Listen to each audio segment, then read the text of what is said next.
So hello guys and welcome back to another live stream in our channel, and today we have two of our guests joining us, and one man who has been away the entire month, but today he has a lot to talk about. I don't know, probably it's the December cars, it also caught up with him, and he decided to take a mini sabbatical away from Chelsea, but he's back. He's back with a bang. And Chelsea Football Club, a club full of controversies. So Isaac, I want to remind you something. Do you remember a time when Conte had actually subbed on who's this guy, Batshuayi, during the final seconds of the game, and then the game ended, and so Conte took him off, and then he clapped at him. That is the same approach that Chelsea has made in this Semenyo deal. The interest was made 1 minute, then after 2 minutes, Chelsea walked out of the arrangement. So we really have a lot to talk about. So if you're watching us, kindly you can comment and say hello, where you're watching us from, and it's going to be an exciting show. We have Isaac today, we have Elba today, who's also joining us, and we're expecting more people to actually join us. And the Semenyo saga has been quite interesting. Because you cannot, when you look at the state of the club, is that Chelsea have signed 2 left wingers in the summer break, and they have spent a combined 90 million euros on both players. But how comes Chelsea are coming now and saying that both of the left wingers they signed are not good enough, and they are actually trying to go for Semenyo? And let's just make this clear. It's not like Chelsea were going for Semenyo not because they never wanted him, that's why they pulled out. No, it is because they already realized that Semenyo had already talked with Manchester City, and Manchester City looked like a better project than Chelsea. And why did Chelsea, a club that used to take players off Manchester City, now losing players to Manchester City? It all stems from the hierarchy of the club. Is the transfer market, are we now losing on top players? Is the way Chelsea have been losing, have been failing to compete at the high level for many years since 2017, something that is affecting player motivation to go to Chelsea? Is the way Chelsea have treated their best players recently, players like Noni, players like Jackson, are these some of the things that are making players now question whether they should sign for Chelsea? Before I start, I want to wish everyone happy holidays. And we will also review this year 2025, and also an early happy new year. I think probably people from New Zealand have already crossed over to the new year, but I'm just joking. So if you're watching us, do not forget to like, do not forget to comment, and we start with the breaking news that was given by David Ornstein. Merry New Year to the exciting high IQ people in the panel from the heart, from the heart of my bottom. That is Isaac's best friend. Isaac's best friend as.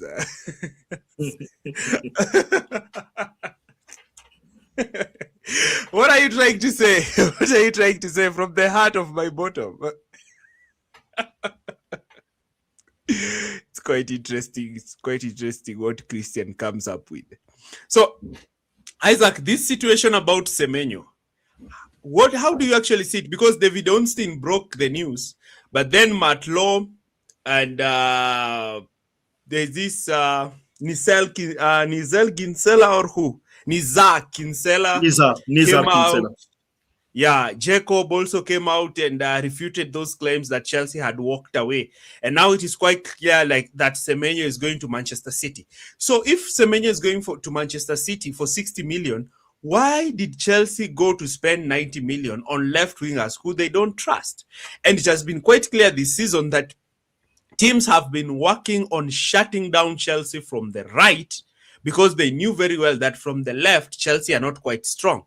And also to add to that is the way Maresca has been using both Fernandes and Cole Palmer, utilizing Cole Palmer on the left, weakening Cole Palmer in that position, and utilizing Enzo on the right. And these are some of the areas where we see both players not playing quite to their level. So, what's your opinion on that Semenyo case? So first of all, regarding Semenyo, I was very surprised that Chelsea was going for him. Just because we know that Chelsea, when we are recruiting, the first thing we look at is the age of the player. So Semenyo has 25 and is turning 26 in January. So I was like, now they start changing their mind. They want to recruit a player of 26 year old. So then I was like, let's see where it will take us. But in 20 minutes, we just got another information that Chelsea will not go for Semenyo. That is one. And secondly, Semenyo is a good player. I appreciate him. I appreciate the way he's carrying the ball. His speed, his shots are quite good. But I have a doubt on the way Maresca could use him, could use Semenyo, because Semenyo at Bournemouth, he has many space because Bournemouth, when they are playing the top six teams, they are playing as low block, and then when they got the ball, they go in counter attack, and he has many space to run and take that shot. But with Maresca plan is not the same. So with Maresca, the team of Maresca want the ball. If they have the ball, the opponents are playing as a low block. So if Semenyo has the ball to facing a lower block team, I don't know. Is he a good dribbler? How can he? He has the. Did he has that capacity to take on his opponent in 1v1? So those were the question.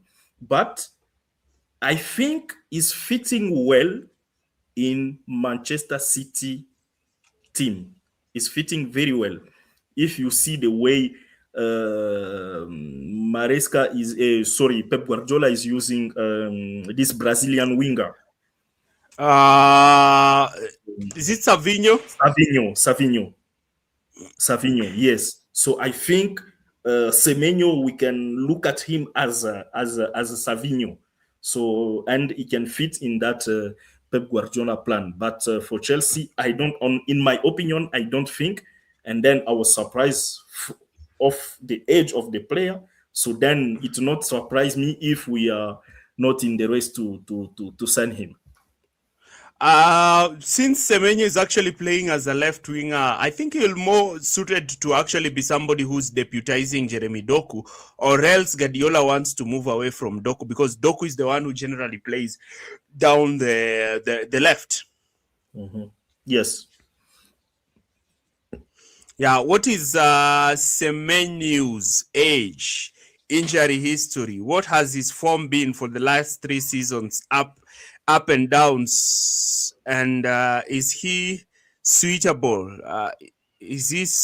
Chelsea walked away from for a reason. Yeah.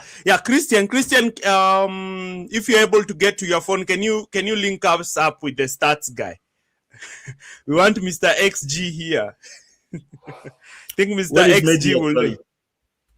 I'm also asking.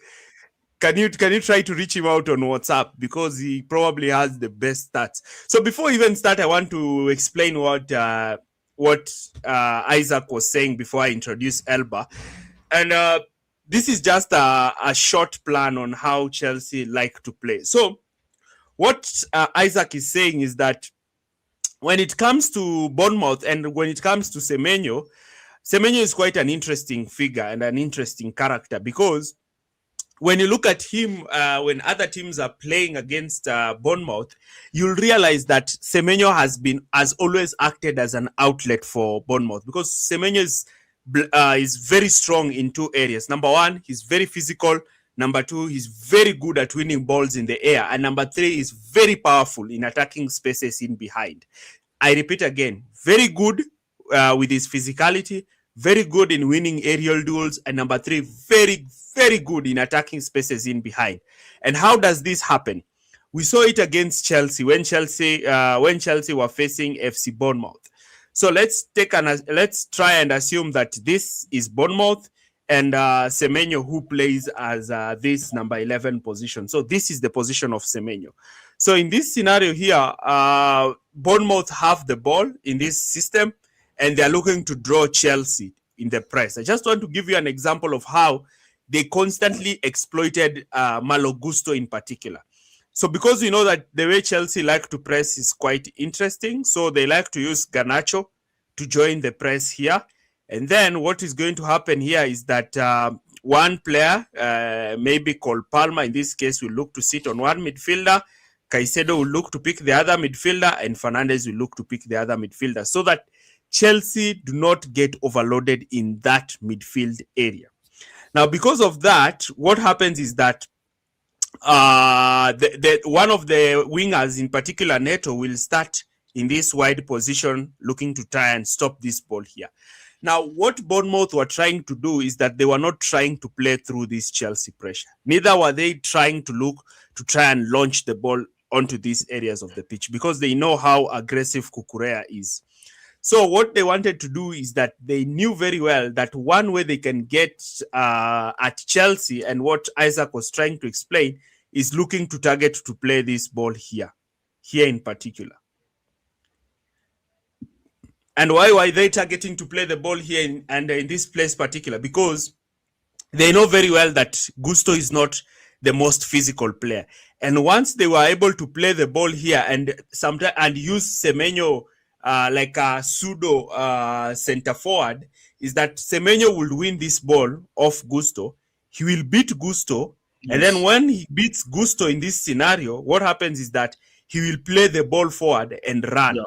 Yeah. And that is what we constantly saw Semenyo doing. So Semenyo is very good when it comes to attacking this space. This is the space that Isaac was trying to explain. He's very, very good in attacking that space. So the minute you get him into this space, he's already looking to drag defenders out of position. And once he finds himself in this area, he's so strong that he can either go with his outfoot to target this position, or look to curve the ball directly towards the far post in that area.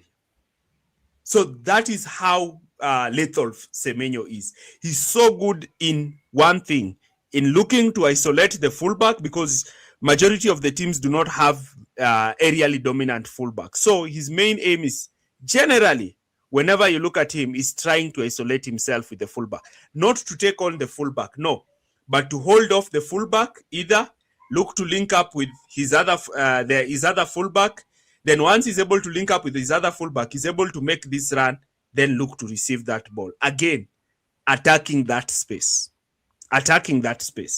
Now, what if this Semenyo guy was signed by Chelsea? Let's say that Chelsea have signed Semenyo. Now, Semenyo is a Chelsea player. So I just want to show you something. Now, Chelsea have signed Semenyo. So what do you realize when you watch Chelsea's games? When you watch Chelsea's games, what you realize is that most teams look to sit like this against Chelsea. Most teams that Chelsea will face are teams that will look to try and congest that central area. Yes, like that. Yes. So these teams will look to sit in this place. The main aim of these teams is to ensure that the ball does not get to zone 14. Mm-hmm. That's why they like to be very narrow and very compact. So what happens is that when you are facing such kinds of teams, is that Chelsea will have now this issue when they have a player like Semenyo. So Maresca will choose to start Palmer there and choose to start Enzo Fernandes there, and probably bring in Reece James to play together with Caicedo, because that is the way he likes to face Chelsea. Now, when this happens, it means that the opposition team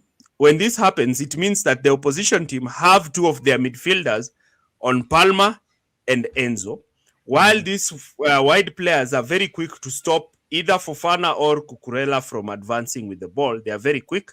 Then one forward will sit on one pivot while the other will pick on the other pivot.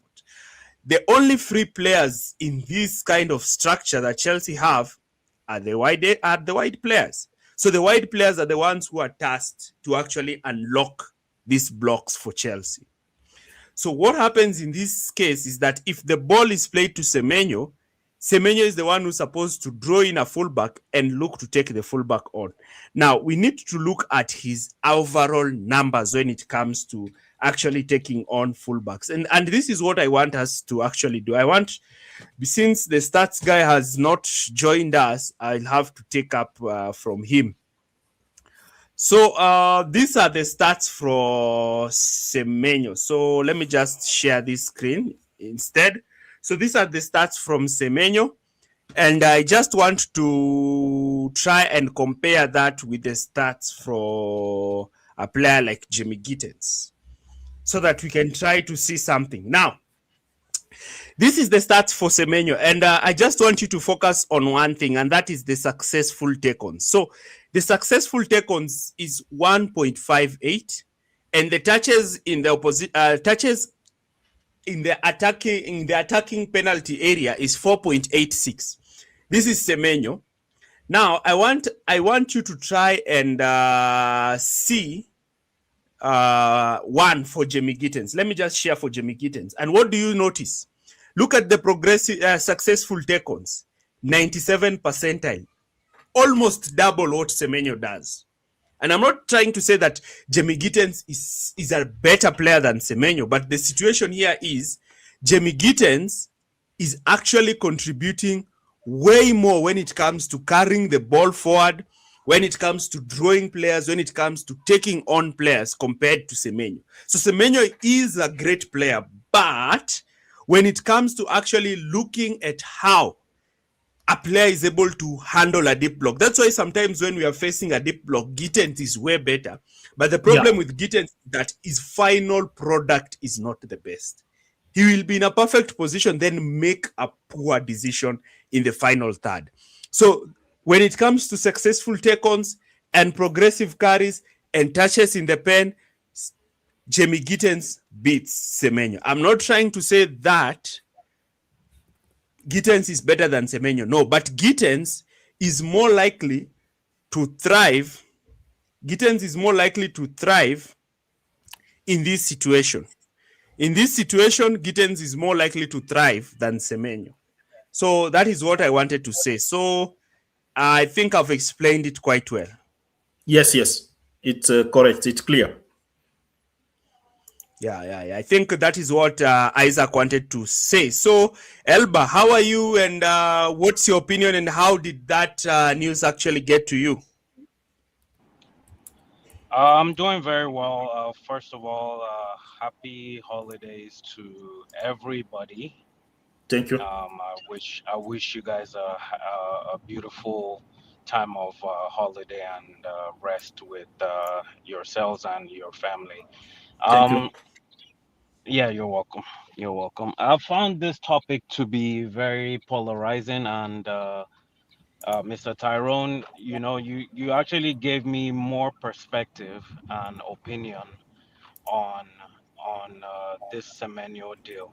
So initially, my first reaction was I sometimes I feel like our club is reactive, and when I mean reactive, I mean the opposite of being proactive.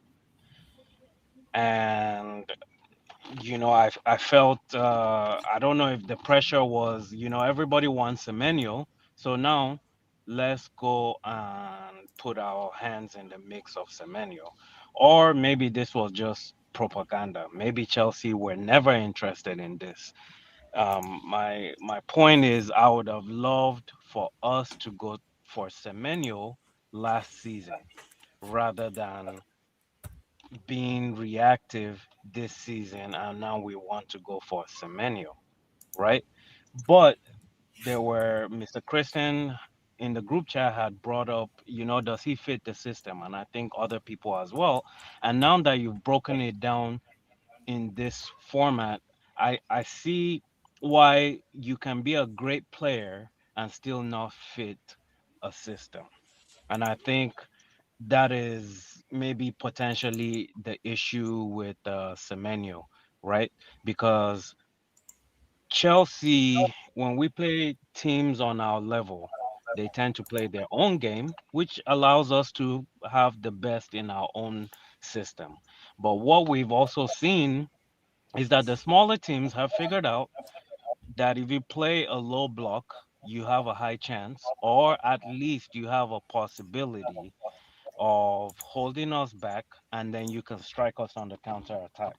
This started since last season. This is not, I think one team figured it out, and everybody now knows that when you're playing us, you play a 5-4-1, and we have a difficult time. So again, it's valid. Can Semenyo be? Is he a one-on-one winger specialist in the sense of can he be that specialist person, or is he more of an outlet? Because right now we're facing a lot of low blocks, and teams have figured out that if they double our wingers, they probably have a chance of recouping the ball. And so, you know, that is the part where I find frustrating, Mr. Tyrone and Mr. Isaac, is because I would have loved for us to just spend that money since we know Maresca's system needs two specialists in the wings, right? And when I'm talking about specialist, it means a player that has the capability to take on two people. Now, if it's one person, that's even great because we're seeing an overload on our wingers. When Maresca, if you look at what I spend a lot of time watching the Leicester games, and he had specialists. And when I say specialists, I'm talking about people that are very clutch with the ball. Is either they're taking on their people or they're not losing the ball at all. Or they're making the smart decisions when they do take on and they're doing a cutback and crossing it back into the the region around the goal, they're making the right decisions. When they take shots, they're making the right decisions. And so I think some of us are frustrated because it's like you spent the money on Gittins and Ganacho, but again, I'm not saying the money should have been spent on Semenyo, but I'm saying you could have used that, what is it, 50 plus 40, so about 90. Maybe being proactive, we could have spent the bulk of it, 70, on a really great specialist for the left side. And then the leftover would have been a choice of is either Gittins or Ganacho. And so that's how I really feel about this whole situation. Yes, I like what you said. It's very interesting to have those specialists, as you said. But for the moment, I think we have that specialist. I know is very young, but he will be that kind of special player to take on his opponent is Estevao. I believe in that player that he can do that job. But as you know, he's very young and it's just arriving in Europe. And at the left side, that is where we still have some issue. Regarding Gittens, I didn't watch Gittens enough when he played for Bournemouth, so I'm just now trying to see him now. So Gittins, hopefully he Mr. can Isaac, improve. Gittins or Semenyo? No, You Gittens, said Gittens. Yeah, this or is when he his played, first season at Chelsea. I didn't right. watch him enough when he was playing for Bournemouth. So I don't know if he can improve For and to be that special player we need as a left winger.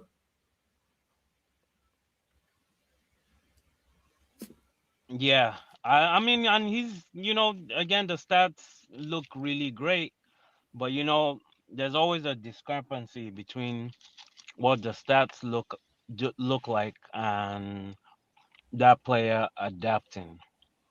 Again, we got Gittins from Borussia Dortmund. So we got him from the German league, and now he's translating over to the English Premier League. And it's a wide known effect that you're taking a chance when you get a player from the French league and they come over to the English Premier League. Not all of them translate the same output. Just like Gyökeres for Arsenal came from a team in the Portuguese league, scored goals for fun, where he had a lot of space, played a lot of counter-attacking football, and now he comes to Arsenal, where other teams are playing low blocks, and so now his output is not the same because the setup is not the same. So Yeah. I'm not hard on we should have gotten Semenyo. I think in the end, Mr. Tyrone brought up some very interesting points. I think Semenyo picked where he has the best chance of winning. Why wouldn't you go and play for Guardiola? I mean, there's Doko, there's Savinio. I mean, it's gonna be a fun time for him. And again, we've seen that now Guardiola. Again, on Tyrone, I'm not really into tactics, but I've observed that he's now inverting his wingers, where he's not expecting the Dokus to take on two men on the wing by the touchline. He's actually inverting them, meaning if you can find a way as fast as possible to go cut inside and take a shot. And so I think Semenyo is going to cook in Manchester City with this system. Yeah. Yeah. Okay, thank you very much, Isaac, for stepping in for me, just handling over my light here. So I want just to read two comments, then touch one thing on Semenyo, then I introduce your best friend because he has some questions for you. Yeah. So Christian had said that Omar Mamouche, look how Pepsi ate and spat him out of City. The same will happen for Semenyo. Off a blistering start and then slowly fade away. Semenyo should be very wise while choosing the club he decides to go to. Otherwise, he may end his good football career. Now, the Semenyo question is very interesting. That he's a very direct winger. I normally associate direct wingers with a player like Alejandro Garnacho.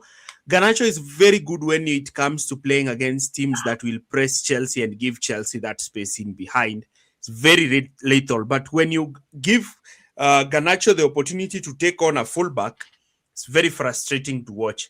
Very frustrating to watch. Now, the question is Semenyo destined to undergo what Jack Grealish went under with Pep Guardiola, where Jack Grealish, like what Guardiola is doing now is what he should have done with Grealish. I do think that Grealish would have thrived very well in Pep's team today than the other time, because Grealish is that winger who likes to cut in from the outside and create all manner of chaos from the inside. But when Pep had him, he always told him to stay wide. But now he has given Doku that freedom after he has already sold Jack Grealish. So I want to introduce Christian. Christian, how are you? Happy holidays. And yeah, you can greet some of us and then you can dispense some high IQ information. So how are you? Dearly beloved Chelsea fans worldwide, the panel, we're here tonight to mourn the loss of Semenyo. This new shiny toy, which Chelsea fans were so desperate wanted to have, but unfortunately it passed away and it ended up at Manchester City in the hands of Pepsi. And Pepsi will use this guy, he'll use and abuse him before he moves on to the next new shiny toy. He's just like a Chelsea fan, old Pepsi there. So, but my sincere apologies, my sincere condolences to all Chelsea fans crying and mourning. You'll get over it. We got a lot of other shiny toys waiting, and to give you comfort, Chelsea, when they reject a player, when they don't pay silly money, it turns out to be correct. I mean, the last 2 seasons, all the players we've been linked with have turned out to be duds, flops. The other clubs who've overpaid for them. And Chelsea were not going to be held ransom, hostage to go overpay for Semenyo. Probably him and his agent. They probably got Pedro. Who's that agent? That's Portuguese guy. That super agent, Pedro. What's his name? The agent. Pedro Neto. No, the agent of Maresca, the football agent. Jorge Mendes. Jorge Mendes.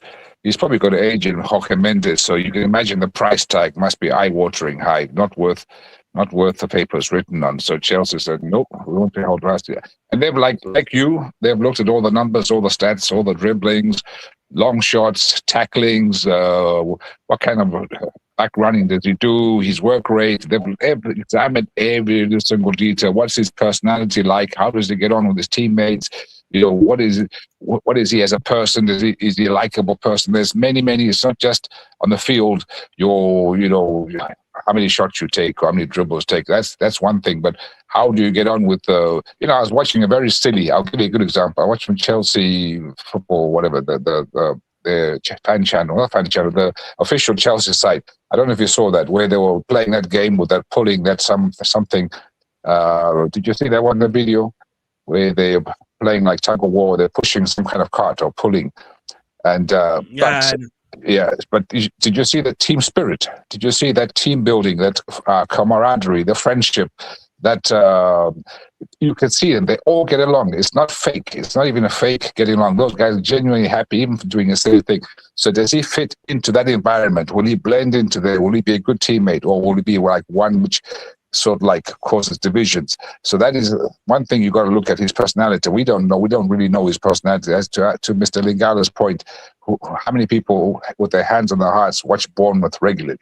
I don't think it's very often, so we don't really know who he is. Yes, we see the highlights on TikTok. Yes, they're very good highlights. Oh, screamer! There's he bullied the defender. But I asked the question to you in the panel there. What is his form being like for 3 years? Is he being like a stable? It gives you a stable performance every week, or is it like one of those players? He's got a big high in some games, then he disappears for 2 or 3 games, then he comes back for 1 or 2 games. That is of no use. You need a stable Pedro Neto type there who will give you game after game after game. Top level, top stability. So this is why I was asking that question. I don't know if you can see. I don't even think you can see those kind of stats. What is he worth? 60-something million. Will he deliver for you game after game? I don't know. That's the question. I'll ask the panel. Yeah. So when I look at him, is that yes, Elba? No, I was gonna go for it, but I'll wait for you. No. Just give him as I get the stats. Okay. Yeah, and it's valid what Mr. Christian is saying. I will say, Mr. Christian, 60 million is about the going rate for most players right now with inflation. And so, can you get that consistency week in, week out from Semenyo? I don't know. And I think it's kind of, most of us are saying, it's not the end of the world missing out on Semenyo, because again, a lot of us don't even have or didn't have the statistics on how he's done for the past 3 years. So that's valid. I will interject. What I am saying is I want us to have another consistent Pedro Neto or better type player on the left side. Yes, thank you. Consistency is what I Thank want you. to see. I'm not polarizing. I really don't hate the model like that. I just see areas where I'm like, it's obvious we can improve this part. That's what I'm saying. I don't even have a problem with Gittins. I just want to have somebody consistent on the left side, and then Gittins or Ganacho can give us what they give us. Depending on if it's a low block, we might expect, oh man, Ganacho cannot take on 2 players. But then if it's a game where we're allowed to do counter attacking, we know that Ganacho will cook. I'm okay with that. I just want to see consistency, decision making on a high level, high IQ, the way you say it, Mr. Christian. Yes. They know Yes. when to take a shot, they know when to pass. High IQ. That's all. Do you know who? Do you know who you lost out on? A left winger. There, who would have been perfect for Chelsea, and the guy was on ridiculously low wages. This is why he left. Luis Diaz at Liverpool. He left because he was on like 40 or 50,000 K a week, and they wouldn't give him a good pay rise. Now that's a player you should have got. Look at how he's cooking at Bayern München. Okay, I know it's a German Farmers League, but still, at Liverpool he was. When he played, he was always dangerous. Could you imagine him in the Chelsea team on the left wing? Yeah. Actually, I think Christian has given the perfect fit for Chelsea. Luis Diaz. Luis Diaz would have been a perfect fit for Chelsea. And what I have to say is that the lack of seriousness when it comes to squad building at Chelsea is something that is really going to cost this club. We are moving like Arsene Wenger's Arsenal, where you can clearly see the problem is here. So I have to fix this problem and this team becomes better. I remember watching an AFTV episode, I think it was probably back in 2016, where Mr. DT was saying, when we fix our attack, the defenders are shit. And by the time we are fixing our defense, our attacking is shit. So you're in a situation where you fix one area of the team, and then the other that was performing well, those players either they age out or they get sold. And then by the time you are fixing that area of the pitch, the other area of the pitch is bad. So that is the problem that we have at Chelsea. Chelsea went ahead and spent 90 million on left wingers. Why did they spend that money? They were not okay with paying Sancho the amount of money that he had, and they were not okay to continue with that deal with Manchester United paying part of Sancho's deal, which I do think to some extent, yes, is Sancho that player who was taking players on down the left? No, but one thing about Sancho is that when Sancho played down that left, he was very creative. He will not score a lot of goals, but he would assist and create chances for whoever was underlapping him or even looking to play ahead of him. So he was deadly to some extent down that left. Whenever Sancho came on down that left, you always saw some change within the Chelsea team. Now, getting Garnacho, I don't have a problem with, because Garnacho is a direct winger. Some games you'll find Garnacho playing and you're like, wow, this is a very great guy. This is a very good player. But that's why I was explaining to IC that with Garnacho, he will give you a world-class performance today, then tomorrow he'll give you a below-par performance. Now, with Semenyo, when I've even tried to look at the stats here now, I've gotten even more stats. And today I want to be Mr. XG for Christian. So when you look at the XG, so when you... Laughing at my expense. I'm listening. We're just listening. We lost your mate. So when you look at the underlying numbers, I've tried to get Mr. Underlying Numbers. It's probably asleep. So when you look at the underlying numbers, this is just the passing stats. This is just the passings of Semenyo. That is poor. That is his passing stats. Passes completed. Yeah, for an attacking player, yes, I do expect him to do that, but it's also showing a glaring issue. And the glaring issue is these players probably is not so great will not offer Chelsea something different when Chelsea are playing against a lower block team. I think that is what these stats actually come up with me, because if he's supposed to come to Chelsea, he needs to understand that that's the way Chelsea also play.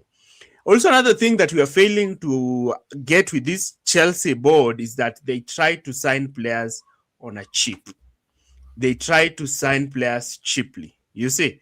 So they want to put these players in very low wages. So if you're having a player like Semenyo who might probably demand higher wages, then you have a problem. Now, I want us to look at Gittens' stats. Let me share these for Gittens.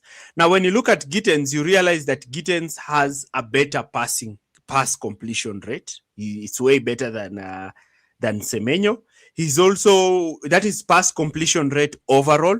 When it comes to short passes, he's even way better than Semenyo. And also when it comes to long passes, that's why he was able to ping that far post ball that Pedro Neto was able to head. So when you look at the stats, if Gittens can be able to build his confidence, one thing when I watch Jamie Gittens is that he generally does not look as the most confident player on the pitch. If the manager is able to build up his confidence, I think that is one player who can be a very great creator for Chelsea. He doesn't have to be the winger who will bang a lot of goals, no, but he can be that winger. When he gets the ball, he can be whipping that ball in that far post for the runs of players like Pedro Neto.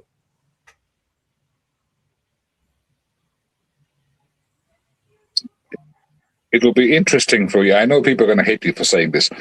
It'll be interesting for you to pick up the same stats you're looking at. Go and pick up the stats of Raheem Sterling and compare them to Gittins and compare them to Garnacho. And I think you'll be very shocked. And for the kind of money for the kind of money he's on Sterling, if it was me, the club owner, the chairman, they'd say, you know what, you want 350k a week, get your fucking ass on the pitch, you're going to play, and you're going to find your form, because I'm not going to pay you for nothing. And you've got a left winger there. Remember the time when he was good, Sterling. And the good thing about him, he's very versatile. You can push him both on the left wing. He can play central, one-on-one. He can dribble. He can shoot. He's actually a good player, but they've just treated him badly. But Christian, I have a question. Looking at the intensity of the game, like nowadays, even when we talk, me and you, sometimes you always have a problem with Pedro Joao's work rate off the ball. Not on the ball, off the ball. The attitude, the energy, the press. Now, compare that to a player like Sterling, who's now 32 years old. And even the last time that Maresca came, Sterling had already showed signs that he's not the same player who would make runs, who will press and do all sorts of things for the team. He was playing with Arsenal last season, and he was not given a single opportunity with Arsenal. I know Chelsea pay him a lot of wages, but what is the point of trying to cling on to a player who you probably want? He's not part of the future of the team, because he's eating away minutes for potential players who will be integral players for Chelsea in the future. Two of those players, the board signed them, Garnacho and Gittens. As much as probably we might sit here and say they are probably not ready, but the thing is, the board signed them because they do believe that these are their options for the long term. And if you add a player like Sterling, then it means that you have to cut time for these players. And Sterling's physicality and age does not allow him to help Chelsea compete on the highest level, because every league game in the Premier League has become a very tough game. Every game at the Premier League has become a very tough game. Or is it that every game in the Premier League has become tough, or Chelsea have just become poor? Because there's also that question. Because if a team like Aston Villa are able to rack up 10 wins in the Premier League, 10 wins in a row, why can't Chelsea even rack up 5 wins in a row? But by going by your mindset, then I'll ask you, what has Palmer done the last 4 games?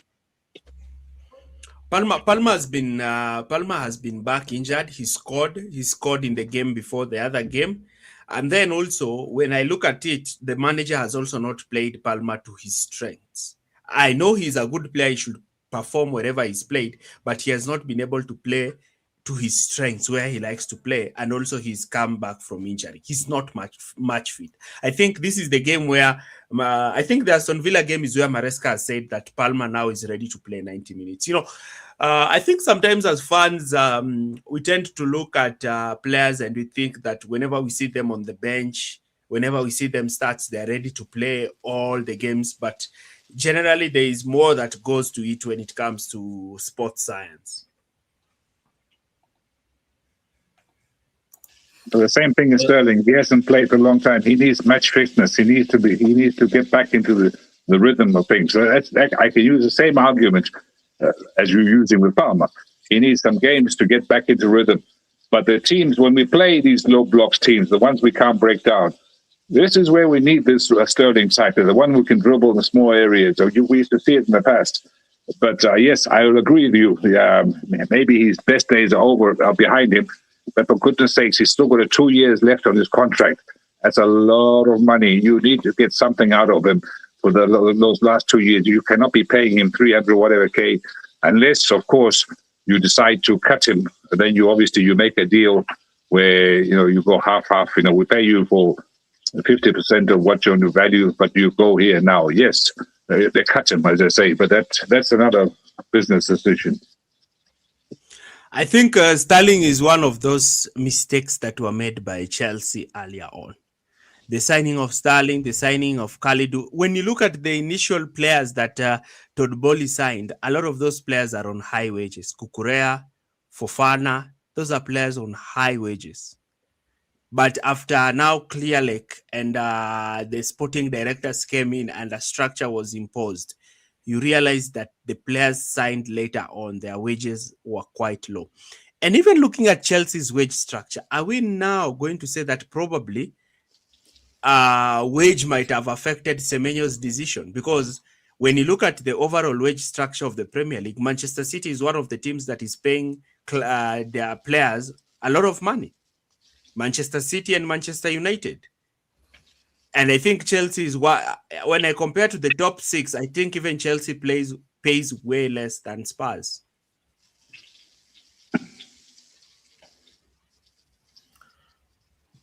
I'll let Albert answer that because he's in America. He knows all about wage structure, stretching out payments over years. So let him explain that to you. Hey, I'm not in the financial industry. I just know these guys are private equity people, and so one of which they've been clear about it. They said it. One of the first things they wanted to do when they took over was bring down the wage structure or the wage bill for the club, and they've done that. And we've seen teams like Manchester United that have paid a lot of players high wages for a long time and high transfer fees. And we've seen how that has turned out. A player didn't work out, you paid a ton of money for them, and now they're on a big wage structure. So I don't necessarily think they're crazy with bringing down the wage bill. I actually think they've been very astute with how much they pay, how much they're willing to pay, and bonuses tied with performance. Remember, Caicedo used to be on a certain wage, and then now they're like, we have to bump him up based off of performance. The same thing with Palma as well. And so it's possible, again, some of us that are trying to find a way between reality and what we find ourselves. We know that Chelsea is no longer going to be the Abramovich era where, hey, I want the best fucking player. I'll give you 400, 500K. Come to Chelsea. So we know that Alba, model is gone. Yes. you are saying something which interests me, that you want Chelsea to improve in some area where we are not good enough. And there is a question which come to me. In which area are we good enough? I think the easiest area that we're good enough, and we did put a lot of money, is our midfield. So we have a good midfielder. We are not good enough in attack and in the defense, right? We're not consistent in the attack. And again, I'm talking about the system of the manager, right? I think we're one good defender away, right? What was one of the gripes last year? Everybody said it. Colwell is good. He's finding his form. but we still need a class act defender, kind of like a Saliba or Gabriel.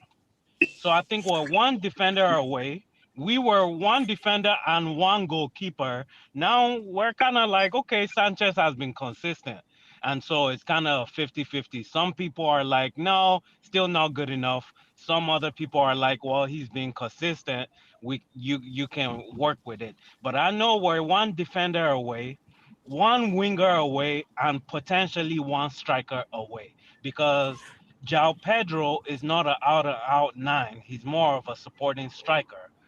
And we have seen what happened with Delap. I don't know how the whole Jackson thing happened, but I don't think there was anything wrong if Jackson and Delap both fought for that number 9.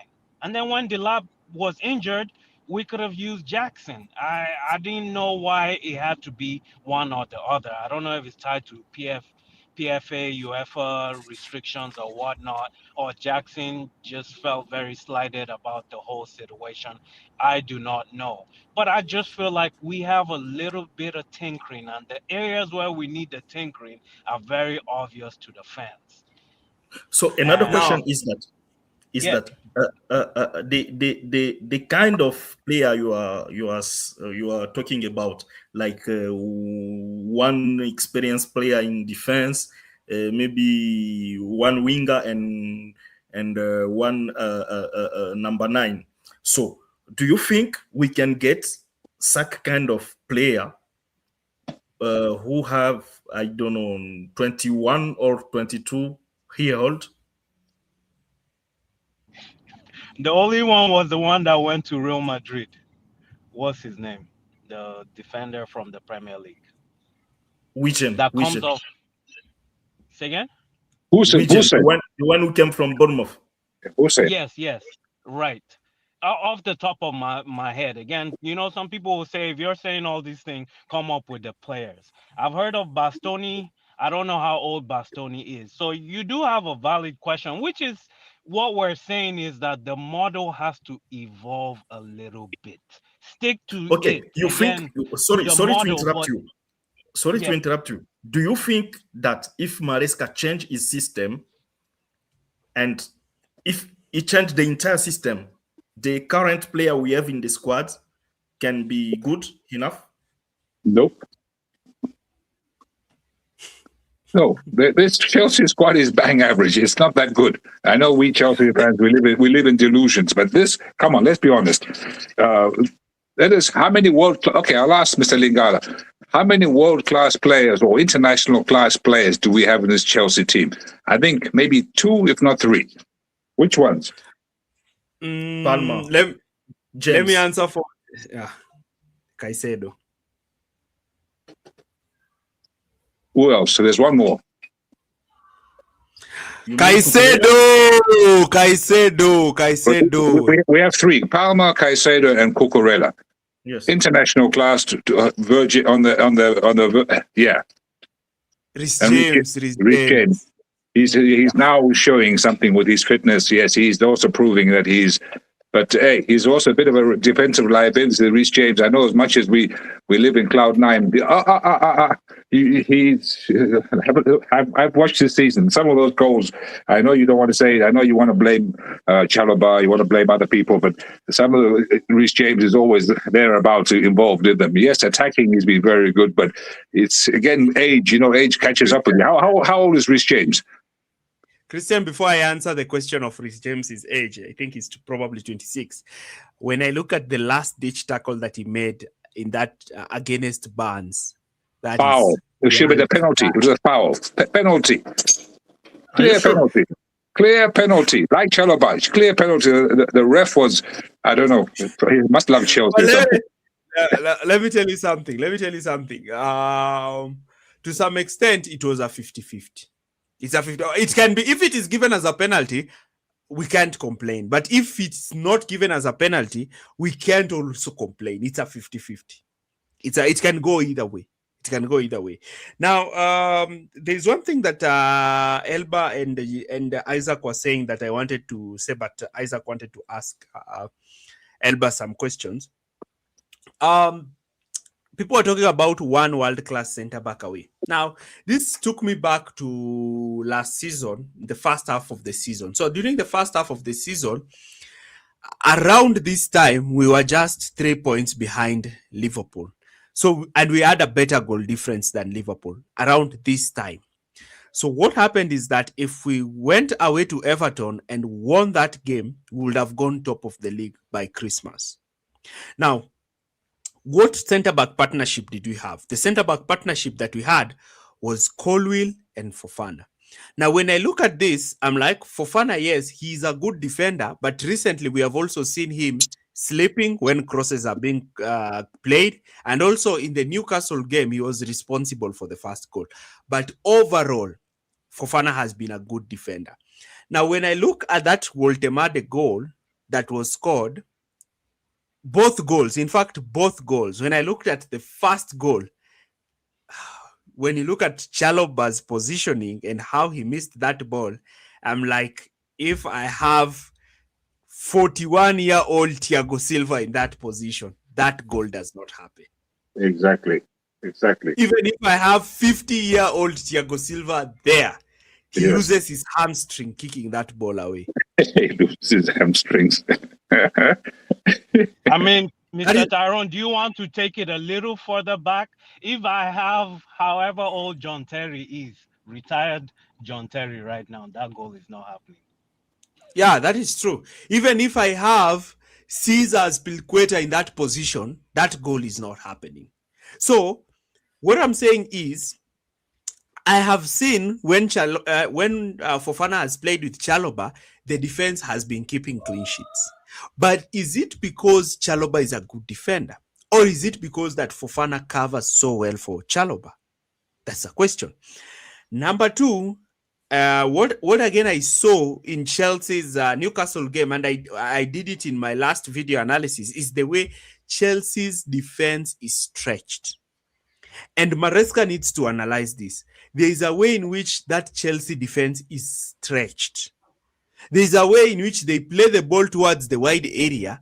Cucurella goes to go for the ball. But what happens is that Chaloba and Fofana, in particular Chaloba, does not want to stretch across and cover for Cucurella. So what happens is that Cucurella is dragged out of position.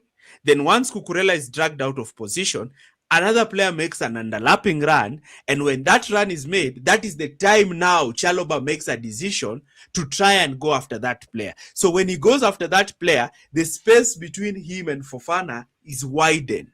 Now a striker is able to play through them, and then this striker is able to receive a cutback. And Sanchez has saved them many times. Sanchez has either claimed those balls, or when those shots have been made, Sanchez has saved them. So there's an issue with the pressing. And this is where I'm saying Chaloba, to some extent, is affecting the defense. So do I think that Colwill is a better player? Yeah, Colwill is a better player. Do I think, because also another thing we lack with Colwill is that when you have Colwill in that position where Chaloba is playing, Chelsea are able to move the ball faster. And if Chelsea are able to make line-breaking passes, they're able to move the ball faster, they are able to open up those lower blocks faster. Because the only way you can open lower blocks are two ways. Number one, you either have individual brilliance from your players, meaning that your players are able to get the ball and look to drive with the ball through that block, or you are able to make quick, short line-breaking passes. And the only defender who can do that is Colwill, and Colwill has been out injured. So we are in a situation where one of the biggest assets for Maresca during build-up has been injured the entire season. And that's why when Colwill got injured, Maresca asked for a centre-back. But what did the hierarchy tell Maresca? You know what you're going to do. You know what you're going to do with what you have. And that is where the problem has been. So the thing that Christian said is that, do I think another manager gets the best out of this team? No, because I have seen I have seen Pochettino select Benoit Badiashile and Disasi against Arsenal, and I've seen Chelsea concede five goals with Benoit just ball watching as goals were coming in and out. So he's not an answer to Colwill. Disasi is not an answer. Chalobah was actually sent out on loan. And nobody complained when Chalobah was out on loan because it was like he wasn't. But again, Fofana, as good as he is, he's not a player you can rely on. So the question is, yes, we need to sign another centre-back. But even if we have to sign another centre-back, we have to get rid of a lot of defenders. We have to get rid with the likes of Tosin, with the likes of Disasi, with the likes of Benoit. We can probably retain Chalobah, but not as a starting centre-back, as a second centre-back. You bring him on when your centre-back is injured. You bring him on in other games, but you don't now build a defense around Chalobah, or you build a defense around players like Benoit. They are good players. I'm not denying they are good players. But for you to win big titles, Premier Leagues, Champions Leagues, look at the defenders we had when we were winning the Premier League and the Champions League. When we were winning the Champions League, we had Rudiger, we had Thiago Silva, we had Cesar Spilicueta. When we were winning the Premier League, we had Gary Cahill, we had David Luiz, we had Aspilicueta, we had John Terry. So to win also these big titles, you need centre-backs who establish themselves. But that is one area that I think Chelsea need to improve. The fullbacks, we probably need to sign another left back. I don't know why we decided to go for a 19-year-old centre-back from Ajax instead of just signing a proper left back. And this just goes with Chelsea's board. They want to spend so cheap. They want to be so cheap, yet they want to win. Or are we fans the ones who want to win, yet they don't want to win? Because probably we are in the different second topic. The second topic. The fan want to win, but the board are not in that logic. They want to make money. That's it. I'm laughing. Mr. Tyrone knows why. Because I asked one question. I said, there's only one set of people that are going to lose in this. It's going to be us. We're going to be crying for a long time.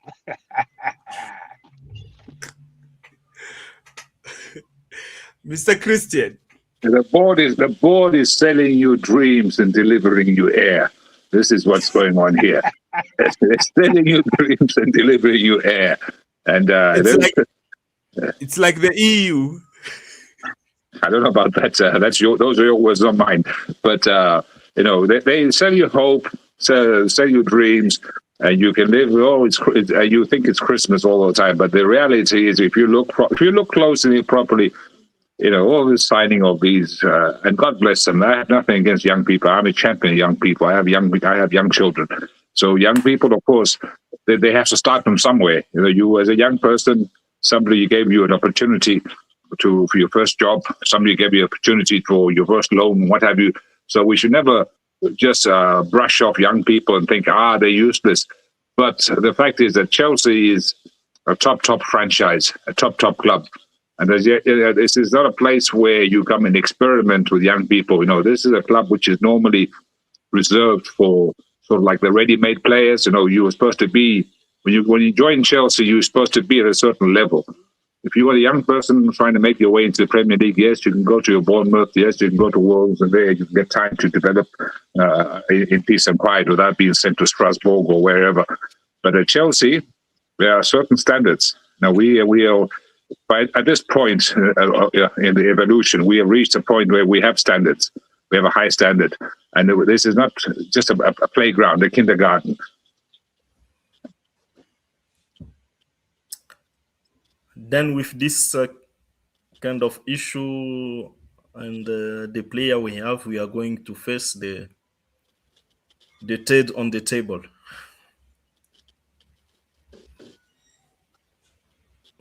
You are what you.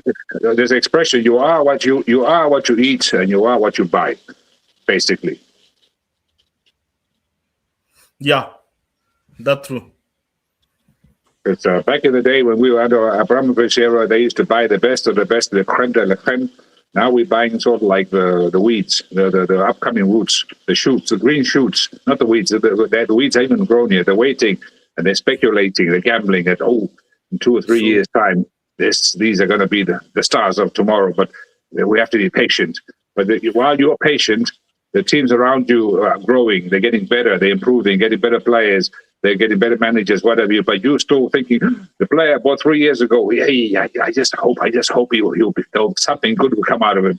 By that time, once he's good, it's too late because the other teams have improved dramatically and they've got new players. Yeah, so that is, it's almost like, what did you call that? You said I like your analogy before, very excellent analogy. You compared this to Arsene Wenger with, what did you say about the defenders and then the attackers? I can't remember exactly how you put it. So we're in a kind of that situation as well. Like when you notice there is a glaring issue in a certain position on the pitch, you don't look to rectify that position. And that's why I'm saying the league, that's why I asked this question. Is the league getting tougher or is Chelsea becoming average? There are always 2 points within the question. Is the league getting tougher or is Chelsea becoming an average team? Because Liverpool, as poor and pathetic as they have been, they are level on points with Chelsea. Just imagine. As poor as Liverpool has been this season, they are level on points with Chelsea. Chelsea has dropped points to Brentford. Chelsea have dropped points to Leeds. Chelsea have dropped points to Sunderland. Chelsea have dropped points to Brighton. Chelsea have dropped points to Bournemouth. These are teams that Chelsea should go and beat. Some are managers' decisions by heavily rotating the team and trying to go a Conference League lineup against a Premier League team and getting slapped. But again, we are coming to realize that Maresca does not make these rotations by himself. They are instructions from above. Because I used to blame Maresca for making all these rotations, but it came out clear when he said he had the worst 48 hours. It came out clear that some of the questions that is being asked is the rotations he's making. He is instructed that he must make rotations in the team. Why must Maresca make rotations in the team? He has to give these players who the board have signed, who are future high-value prospects, Premier League minutes and Champions League minutes so that their value can increase and the team, the board can sell them off and make a profit. Tyrone, Maresca is like someone. I'm happy you said this. Selling in the Tyrone shop. for president. He's doing the marketing for the board. This is what Maresca is doing.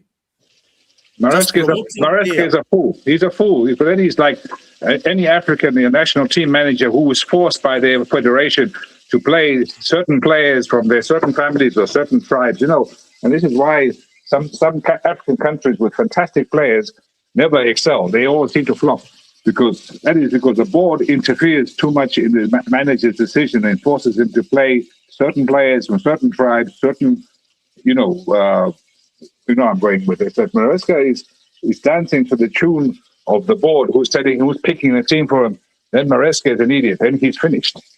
You see now, you came back, you remember 3 months ago, we discussed this topic of Maresca. He must have some personality. And the time we wanted to hire a manager, this guy from Paris Saint-Germain was on the list. He was even contacted, but he didn't agree to what the board was telling him. So he decided to go for Paris Saint-Germain. So now we have Maresca. From the beginning, he was like, he will work with the board. The board is good. I'm happy to this club. So now Maresca is playing for his career. Then someone else want to intervene in his career. Let me tell you, Maresca bringing Chelsea in Champions League, winning the Conference League, winning the Club World Cup, is now moving from one step to another.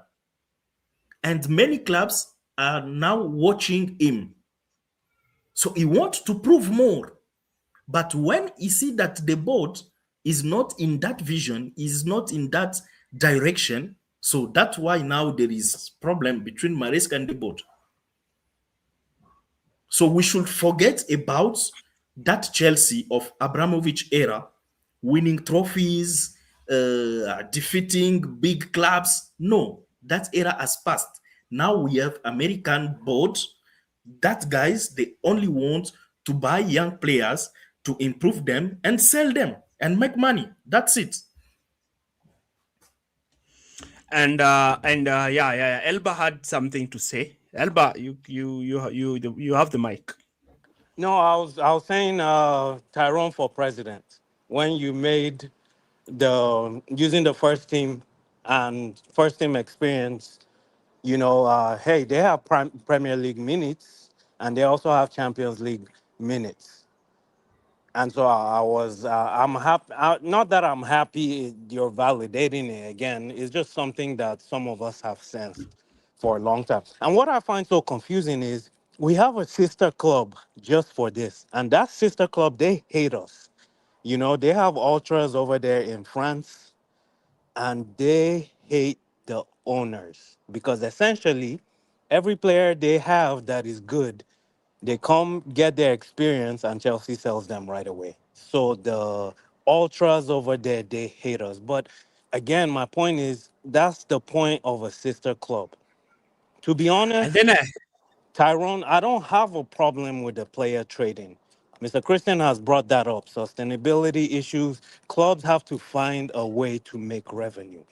I just want you guys to fix the first team in areas with urgency. If you can see, hey, we need a left back or left winger specialist because this guy, this is his system, right? And again, you guys have sold us this is a collaboration process. We want 3 sporting directors, and they have to be in collaboration with the coach, which has to be in collaboration with the owners. Apparently, they even have group chats for all this shit. And it's some type of veto system when they want a player. So, like when Maresca asks for a defender, there's some type of veto system. And if more people say, no, we can do without it, then, that's it. I, I just see loopholes or kinks in this model. And the kinks, weaknesses can come from the fact that there's too many cooks in the kitchen. There's 3 sporting directors. Then you're also doing the system where you buy the players and you tell the coach, not the manager. And again, a lot of people keep calling Maresca a manager. There's a difference. Maresca is not a manager, he's a coach. And the Chelsea new model is not about hiring managers, it's about having a coach. I think also the coaching system was introduced by Roman because Marina came in as the director of football, but it was more cohesive because of the role of Peter Cech. I actually explained the role of Peter Cech. Peter Cech was like the liaison officer between the manager and the director of football, knowing how to take whatever Tuchel was saying or Frank Lampard was saying and be able to relate to the director of football who can relate to the board. So Peter Cech was able to do both jobs. He was able to do the job to relay the objectives of the club to the manager, as well as relaying the opinions of the manager to the club. Now we don't have that link. Yes, I do understand PSR, but the situation here is teams are getting stronger. Chelsea are getting weaker. Like, for example, I want to give an example of Andre Santos. Andre Santos was a key player for Strasbourg last season. I think he was probably even voted as Strasbourg's player of the season. But he comes at Chelsea, but he's not good enough for Chelsea. Because why am I saying he's not good enough for Chelsea? Because we are hearing information that Chelsea in the summer will be going for another midfielder as they want to give Caicedo rest. So if they want to give Caicedo rest, and Santos is there, and they have made the decision that Santos is not good enough, then this proves what I've been saying. They played Santos in Strasbourg. Then they brought him to Chelsea so that he can gain Premier League minutes. They have now to sell him so that they can be able to bring another midfielder. What about Esugo? How much did they sign Esugo for? What was the purpose of signing him? Because it's now clear that even him, he cannot be used as a player to rest Caicedo. So are we buying a second team that is able to come in and ease the game of the first team, or we are buying in a second team that is not good enough to actually step up whenever first team players are not there? Because when Chelsea's first team is fielded, probably one of the best teams in the league. But the problem is you cannot play the same players week in, week out, midweek, weekend, every single week. You have to rotate. And if you have to make these rotations, what is the quality of the players coming from the bench? And if the qualities of the players coming from the bench are 15-year-olds, 18-year-olds, players who are making their debut in the Premier League, players who are not comfortable playing with the intensity of the Premier League, if that is what you're bringing in from the bench, then that says a lot of questions. That question, because somebody asked me that Arsenal dropped points against Aston Villa. Do we have a chance? And I said, I cannot say that Chelsea have a chance because Chelsea might still go and drop points against Newcastle. So even if Arsenal were to lose 3 games now, I will not still expect Chelsea to be able to bypass Arsenal, because am I sure that Chelsea can go and win those 3 games after Arsenal has lost those 3 games?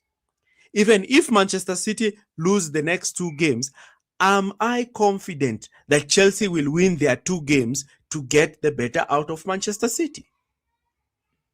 So it always starts with self-reflection. That's why I've always said, when you want to win the league, you don't be like Arsenal fans. That is the problem that Arsenal fans have always had. When they are going for the league, they are always looking behind them and saying, hopefully Manchester City lose. Hopefully somebody can do you a favor. No. Whenever Chelsea were going for the league, remember when we went for the league with Conte, we went and won 15 games on the bounce. You don't care about whoever is behind you. You go, turn up into the game, concentrate in the game, play the game, win as many games as you can, then see where you are in March or in April. That's what you do. And Maresca has even talked about this. He has been asked, are you out of the title race? He has said, we are going to know that by March. Because I do think that things might change. Like a month ago, Sunderland was in the top 4. Sunderland is nowhere in the top 4. Aston Villa is there now. Maybe by the end of January, Aston Villa might be 8th. So that's how the league goes. It's all about who is able to maintain consistency. We know how the red cards have also affected Chelsea this season. Naivety. But what I can also say is, I have seen this trend.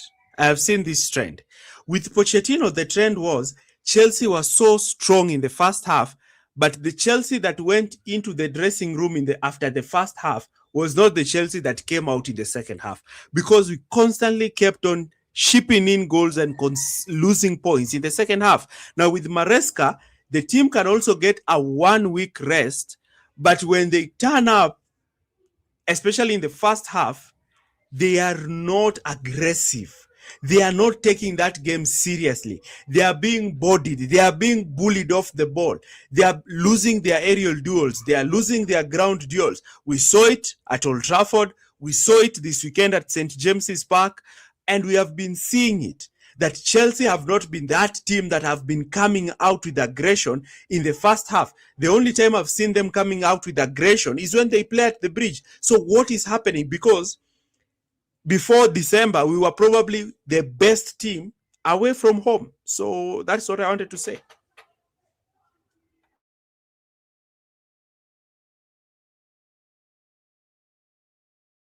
So if I ask you the mentality, this is very interesting. I always like mental things. So please, can you describe to me the difference between the mentality under the Conte Championship winning team and what you see now on this team? What is the major difference? The major difference with this team is that the mentality only turns up when they are a goal down or when they are facing a big team and they want to prove a point.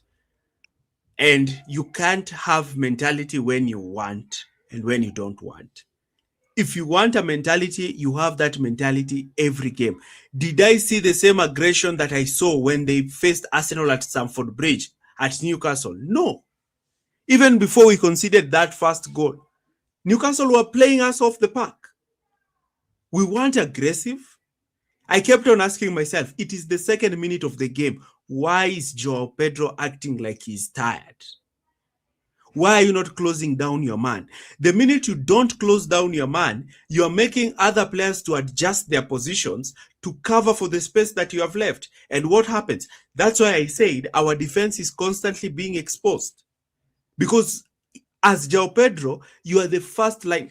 This is what Luis Enrique said. And Pep Guardiola said, their first defender is the striker. And their first attacker is the goalkeeper. You are the first defender. If you have been told this center back is the player you're supposed to press, deny that player that space. Always play your role in pressing. So play your role. And so if you look at, sorry to interrupt you. So if we go back to the Conti Championship winning team, who were the dogs, the main, the diehards, the ones the winner mentality types there? And if you compare that, is there that winner, we want to win at all cost mentality in this current Chelsea team, or is it just a bunch of good players, but maybe they're not that hungry, they don't have that winning mentality, or is it unfair to compare? It's not unfair to compare, because one thing I can say is that in the Conte winning team, we already had the first defender as, I can't pronounce this word on YouTube, but as an animal. I've skipped that word. But all of you know what that it starts with a C. I will not mention it. You can't use that. Yeah. So the first player was an animal, and his name was Diego Costa. And you could see the hunger in him. The other two players in behind him were Pedro and Hazard. Now, when you go to the back line, you find David Luiz, you find Gary Cahill, and you find Cesar Azpilicueta. Gary Cahill is a captain. Azpilicueta is a captain. David Luiz is a captain. And in goal, it was Thibaut Courtois. In midfield, it's Matic and N'Golo Kante. So, to some extent, yes, if Joao Pedro is not able to play that way, then how is he able to play? How am I able to get the best out of him? Those are the questions. Because if you scored a goal, but I am a fan and I'm not impressed with your off-the-ball movement. It is better you tell me that Garnacho will lead the press, but I, as Joao Pedro, I will make sure that the number 6 does not get the ball. That's how Giroud used to press. He was not the fastest, but you know how you position your angles to stop the ball from being played in midfield. Not that you just decide to walk, because sometimes he's approaching the press half-heartedly. And when he approaches the press half-heartedly, what happens is that the ball is played behind him, and then you'll see Joao Pedro throwing his hands up like this. It's your fault. It's your fault. Why is that ball being played behind you? That means you are pressing without checking your man. If you decide to stick on this man, then ensure that if that center back has the ball, then even if he tries to play the ball off to Cucurella is in a position where he can win that duel. That's what you do. But if you decide to go in an aggressive press, go fully into that press. Do not go half-heartedly. And if you make that mistake against Manchester City, you're going to experience problems. You will be slapped. You'll be slapped properly. Tyrone, I do have a very philosophical question to ask everybody in the panel, and I just want to know your view on that. What does winning a trophy add to a club? Ooh, that's a question. Winning a trophy brings about motivation to the team. It brings about hunger into the team. That's why I want the Carabao Cup. I know if you're in touching distance in the league title and you win the Carabao Cup, I'm telling you, you'll be monsters. You'll want. What happens is that when you win one trophy, it makes you want to win another. Winning becomes That's a what, habit. It becomes a habit. yeah, and that is what Manchester City. Can you go and check? Pep Guardiola won 4 consecutive Carabao Cups. Go and check during that period how many league titles he won. He won 3. He won 3 league titles. In fact, not 3. He won 3 league titles within that period. Because he understood that winning this Carabao Cup will give Manchester City that belief and that hunger for them now to go for the Premier League title. That's why I've said it is easier for Manchester City even now to win the league ahead of Arsenal because they have done it before. Yes. They have gone on to that run before. Chelsea do not have that experience, and that experience is what I want Maresca to install. And how do you do it? Maresca needs to now bite the bullet. He needs now to know that this is my team. This is the team that I can rely on. This is my strongest team. You're asking the hard things to Maresca. The manager himself doesn't have enough experience. Hey, hallelujah, hallelujah, Then you're hallelujah. asking him to give more experience to the players. You see, this is the situation we are in.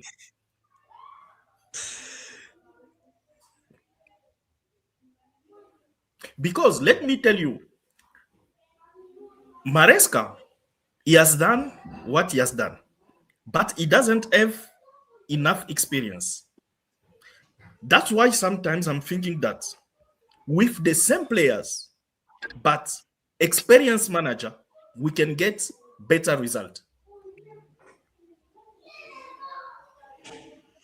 But here comes the problem. I don't disagree with you. I don't disagree with you because do I think when I look at that Manchester City team, do I think that they are such a better team than Chelsea? I think Chelsea have a better midfield than Manchester City.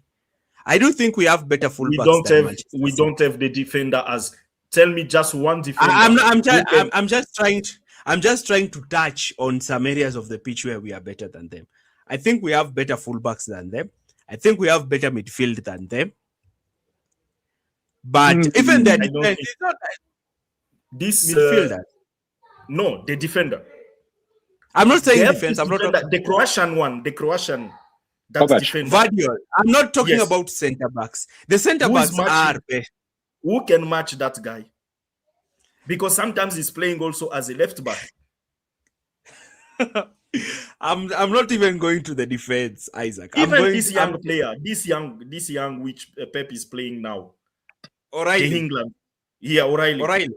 But Cucurella is better than him. One game. How many crosses doing just in one game? But for us, we stop our fullback to make crosses. We limit them.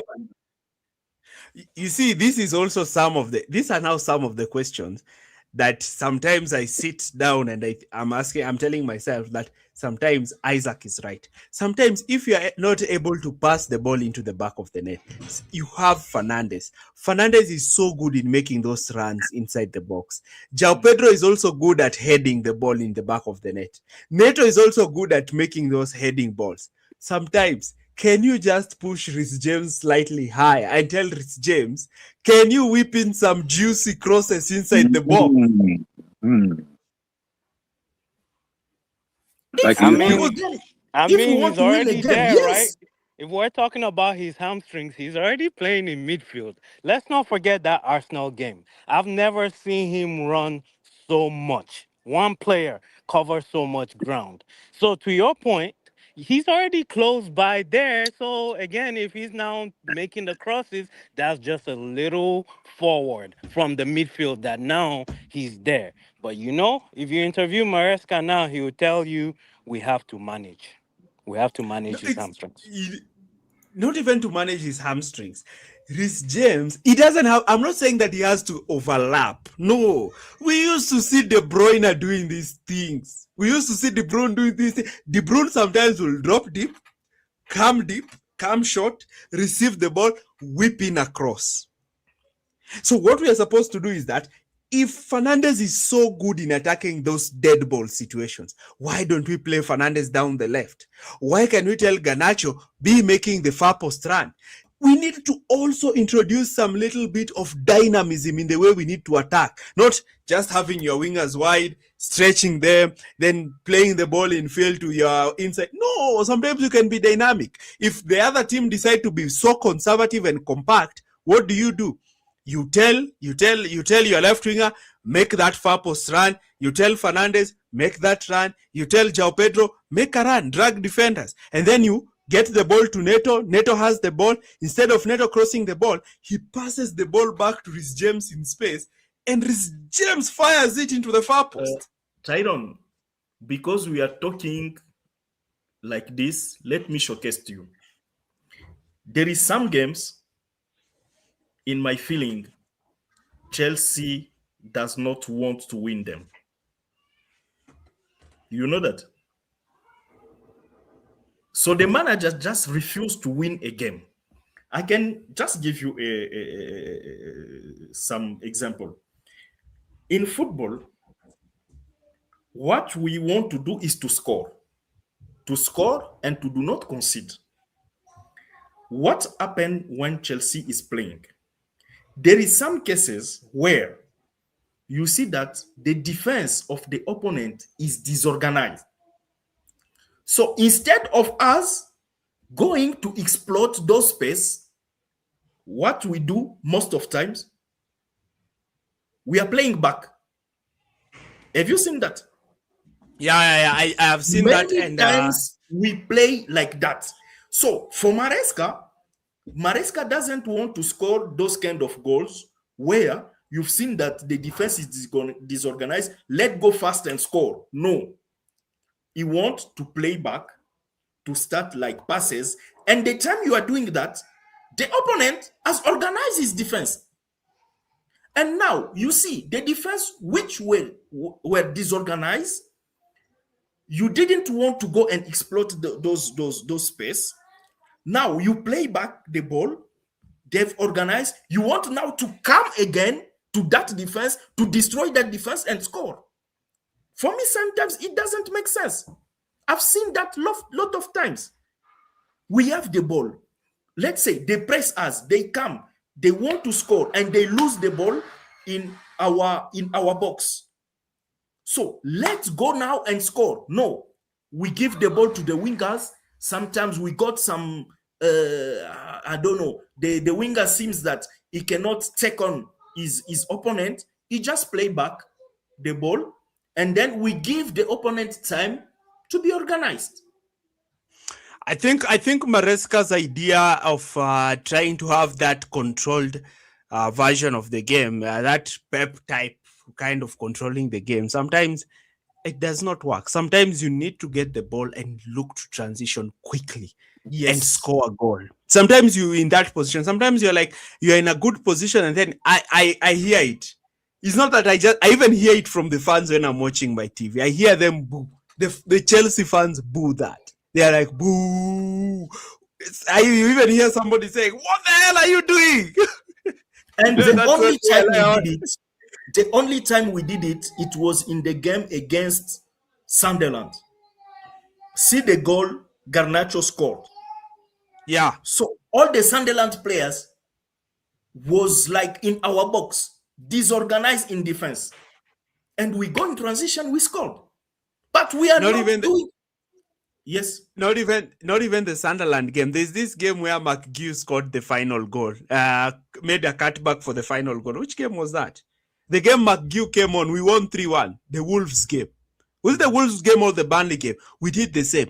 Even the Newcastle game, look at the goal that João Pedro scored. Look at how it was. Newcastle had committed the players forward. Sanchez just goes direct. And that is what I have seen Manchester City doing nowadays. You don't have to play from the back. Yes, I do. And I do like nowadays he gives Sanchez the license to go long. Like nowadays, Sanchez is just going long. And Sanchez is good at kicking the ball. Sometimes no need to play from the back. I think what Christian talks about is the old football. The goalkeeper gets the ball, he holds it and is kicking it forward. Then you have Didier Drogba holding that ball. You hold that ball, you placed it on Lampard's feet. Then Lampard squares the ball to Anelka. Boom, 3 passes, goal. But you see how this business of playing out the back, how it affected Sanchez. So first of all, it made him completely nervous, scared. He used to, with the fear set in, he would make terrible, ridiculous mistakes because the manager said, you must pay the ball out back. So not only was the distribution poor, but it also affected the rest of his game, the shot stopping and whatever, But now that, as you say yourself, the manager is given free hands or free feet or whatever you want to call it in English, where he can play the ball, kick the ball long, see how his confidence has improved, how he's become an excellent goalkeeper. Now that he has no more fear, he's being forced. I must play the ball here short or whatever. You can see it's a bad idea to play short there. Just kick it. No, but the manager bench. So now that fear is gone, his game is improved. And as you said, there's no harm in sometimes in English they call it route one. Remember route one football? Big, strong, tall centre forward. You kick the ball long. The guy hits the ball down. The small little his colleague there, the Kenny Dalglish type, the small little one there, get the ball, one dribble, bang, goal.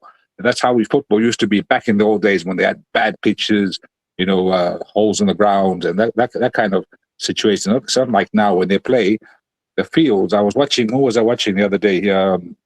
Was that Tottenham game? And I was just looking at that field. I said, "Oh my God, this looks like a billiard or a snooker table. It's so nice." And I was just thinking, in Africa, have I ever seen? Imagine if we had one of those kind of pitches in Africa. But you have like groundsmen, professional groundsmen. Get paid thousands each year, and that's all their job is, just to water the grass, put a little bit of fertilizer, chase away some birds here and there, and that's all they do. That's all they do is just cut the grass and look after the grass. But unbelievable, beautiful, and you can see the ball doesn't do a weird bounce; it's always perfect, and so you can afford to play tiki taka and what have you, and all this very predictable passing game. But back in the old days, you couldn't play like that. When the rain, remember when we used to rain? Sometimes you have big pools of water. You kick the ball, and the ball stops in the water. By the way, what happened to sliding tackles? Remember sliding tackles? They used to be allowed sliding tackles. Nowadays, you get booked for a sliding tackle. What the hell's that all about? It's just become so soft. Even simple 50-50s are being given as fouls. And then also one thing I tend to disagree with is the way they review the VAR. There's a way in which they give out red cards to fouls that do not even deserve to be red cards. Because when you look at the VAR and then they slow it down, it looks like it's something so grave. But when you actually watch it, it's not something grave because the other player clutches it and he stands up. So it's not a serious foul. Do I think that the Caicedo foul in the Arsenal game was such a serious one? I don't think so. I think that's just a yellow card foul. Okay, well, I'll ask you, what about the foul on your friend Mr. Weetabix legs from Liverpool? One broke his leg, the centre forward, one who's finally scored. What's his name from Newcastle? Isak. Isak. Was that a foul? It is more of with goalkeepers, it reminds me about the Pickford foul. It was Van der Ven who fouled him. Oh, okay. So that was a terrible. I didn't even think he got booked, and the guy broke the guy's leg. Wow. You see those kind of things. That is a kind of double standard, and the reason why they might have probably not booked Van der Ven is because they had already given a red card to Tottenham. That is the problem with these referees. They want to, because sometimes you find they have given a player a silly yellow card initially, and then now a player commits a yellow card foul, and they were like, if I give him a yellow card, I was too harsh on him earlier on, so let me just warn him. Because if he gives him a second yellow, then it's a red. Look at what happened with Nkapie. They gave him a yellow card. Then when he made that foul on Chalobah, actually Chalobah had a swollen face. That was a second yellow card foul. They never gave it. Yeah, but going back to that game, Tottenham-Liverpool, all you Chelsea fans and your shiny toys, that guy Xavi, what's his name? Xavi Simons. You see the foul on Disney. stupid, such low IQ bullshit. You think, really? Chelsea fans were screaming about this guy here, and the Spurs fans have turned on this guy already. He hasn't even been there like 6, 12 games. They're saying this guy is absolutely useless. Waste of, I don't know how much they paid for him. And the Chelsea, as I said at the time, what I said to you earlier, these Chelsea board, they seem to do their research very well. And these overhyped players advertised by the pundits and what have you, social media, buy this one, buy this one. No, when the Chelsea board refuses to buy them and the Chelsea fans cry and all that, turns out the board knows what they're doing. You have to trust the board because they're not going to overpay anymore like in the old days. How many players under the Roman era did we buy which were flops? There were many. Every second player we bought basically was a flop. And I don't think these new owners, they don't want to go down that route there. Because as you said, they are in here to make money. They're not here to spend money. Okay, Isaac. I think that's a very healthy conversation when it comes to actually recruitment. Now, I think it's probably around 1 hour 40 minutes. So I would like to get your final feedback on this. No, you didn't talk about Aston Villa. You were supposed to talk about Aston Villa. Yeah, we spoke about Aston Villa game. No, but the actual team, Aston Villa. So what do you hear analysis and what you have to say about Aston Villa? So we're waiting very expectantly.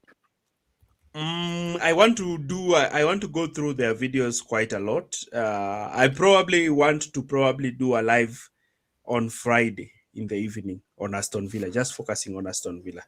Will that be okay with you? Yeah. But just a very quick resume, what you're seeing from Aston Villa, what you're sensing. As Mehdi said, it is that the underlying numbers do not look great, but again, with football, you win points by winning games. And as much as Mehdi talks about XG and XGA, I think sometimes you need a player like Rogers who's able to bang the ball outside the box. Sometimes I'm also screaming like the last time I saw a Chelsea player taking an initiative was Caicedo in that Liverpool game. Sometimes in that Bournemouth game where it was a 0-0, sometimes you just need a player who's able to take the ball and test, not just walk the ball into the back of the net. Again, what you need is space. With Maresca's system, all the defense of the opponent will be in the box. Are you going to have that space to shot as Rogers? I don't think so. Yeah. I think you can because when I look at that Bournemouth game, it wasn't a closed game because Bournemouth were coming at us. In fact, in the first half, they were the way better team. But what happens is that whenever we get the ball, we don't look to transition fast. And this is where I have to say about Maresca. As much as you're coaching the team to be perfect when they have the ball, also coach the team to transition without the ball. Whenever the opponent is attacking you and then you win the ball, do not just get the ball and start to pass it backwards and restart. No, sometimes win the ball, look at how you're able to transition with the ball quick, play the ball quick, move the ball faster and score. There's a reason why Pep brought in Pep Linders. There is a way that Manchester City have changed the way they attack. There is a way Pep has introduced a kind of a Klopp way in his Manchester City side. Why? Because of Pep Linders. So sometimes you need to also introduce something different into the team. That's why I said I saw him I saw it in the Club World Cup when he was using this 4-2-2-2-2. And I was asking myself, why don't you use that thing? I've not seen you. Sometimes you don't have to play with wingers. Sometimes you just play João Pedro and Dilap. Then you play Palma and Enzo. Then you play Caicedo and Reece James. And then now you have two fullbacks overlapping. There was that system he was using in the Club World Cup. I've not seen him use it in the Premier League. Lack of experience. Or arrogance. One of those two. Lack of experience or arrogance is almost like, I'm going to do it my way. Nobody's going to tell me. I'm not going to change my system because it's going to be the Maresca way. That could be also that's mindset that I don't want to change. This is my system, end of story. Because I'm like, if you have João Pedro scoring, not João Pedro, both Pedro scoring goals, you can choose and say, if Dilap is not around, I'm playing João Pedro, I'm playing Pedro Neto as two strikers. Then behind them, I'm having Enzo and Palma. Then behind Palma and Enzo, I'm having Rhys James and Caicedo. Then behind Rhys James and Caicedo, I have Gusto, I have Cucurella, I have Chaloba and Fofana. And then when you attack, you now have that midfield overload. If it is width, it is the fullbacks who are moving forward. If you want width down the right, it is Gusto who's flying. So you have many players. You have Palma and Enzo in that midfield. You have both two strikers. You have Rhys James, and now you have as many as 6 players in that midfield and fullbacks who are moving forward. I think that is something that we can do. Yeah. Anyway, But I'm that going is- to go. I'm going to Yeah. wish everybody a very, very, very Merry Christmas and many happy blessings to the whole families and the Chelsea community and but worldwide. I mean, there are Chelsea's everywhere, as you know, America, Asia, Africa,